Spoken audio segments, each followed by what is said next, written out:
My name is Kari Lake. I'm the Trump administration senior advisor to the U.S. Agency for Global Media. Before I get started, Mr. Chairman, I'd like to let you know this opening statement I'll be delivering is a shortened version of a longer version that I have submitted to you earlier and would love to be put into the congressional record. Last December, President-elect Donald Trump called me and asked if I would help reform U.S. Agency for Global Media and the Voice of America, and I said yes. I was honored and eager to help these institutions tell America's story to the world. But within days in my role as senior advisor, it became increasingly clear that reform was nearly impossible. The agency was incompetent and mismanaged and deeply corrupt, politically biased, and frankly, a serious threat to our national security.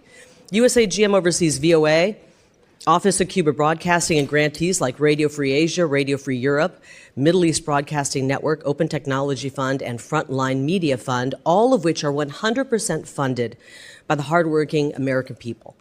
Over the past 15 to 20 years, the agency has become a significant national security risk. They hire a shockingly high number of foreign nationals, and they conduct subpar security vetting, so bad that top intelligence agencies revoked this agency's ability to do even the most basic background checks. So many of USAGM's hires come from countries hostile to the United States.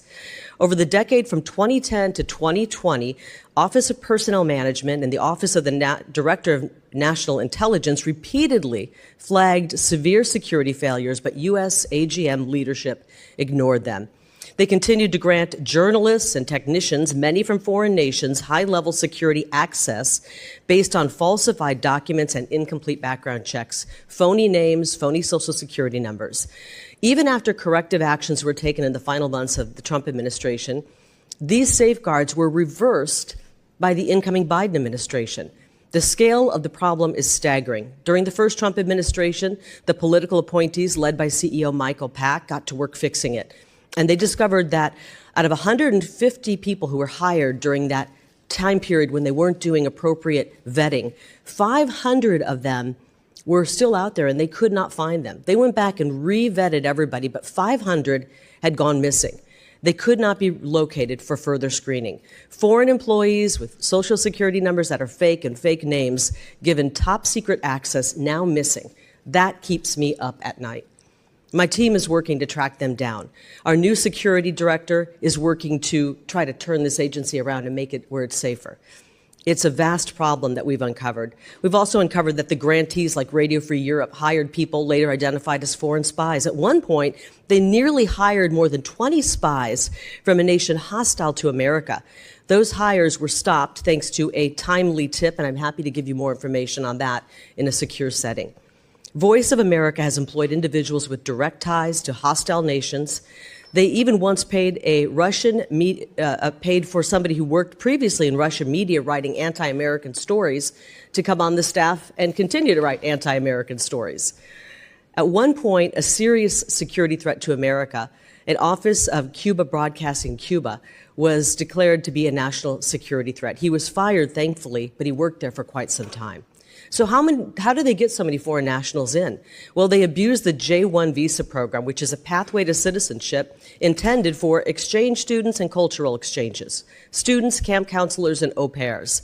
It's not intended for journalists, and it's created severe vulnerabilities, and frankly, it has displaced many, many American workers who could have filled these jobs. VOA also sidestepped their charter to be reliable, authoritative news, instead being riddled with political bias and outright anti-American sentiment. Examples, you mentioned it, Chairman, refusing to call Hamas terrorists, glamorizing Che Guevara, airing campaign-style videos favoring President Biden, even broadcasting a graphic depicting President Trump with a swastika over his face on their news. I wouldn't want that, by the way, even if it was President Biden. That's totally inappropriate. And a ridiculous editorial firewall prevents agency leadership like myself from correcting any of the bias or having any say in the editorial content that goes on the air. We've also got financial mismanagement, which I hope we'll go into. $75,000 spent for a COVID study on how Mac computers can be used for social distancing. $100,000 in American taxpayer money to actually sponsor an Afghan cricket team. $400,000 for quid pro quo payments to African VOA affiliates, and they actually wrote quid pro quo next to the budget item. $825,000 for a New York music show and $6 million contract for consulting advice that was never even implemented. I told these stories to people, and many times they say, wow, this place sounds like a crime scene. And I frankly have just learned that it is indeed a crime scene.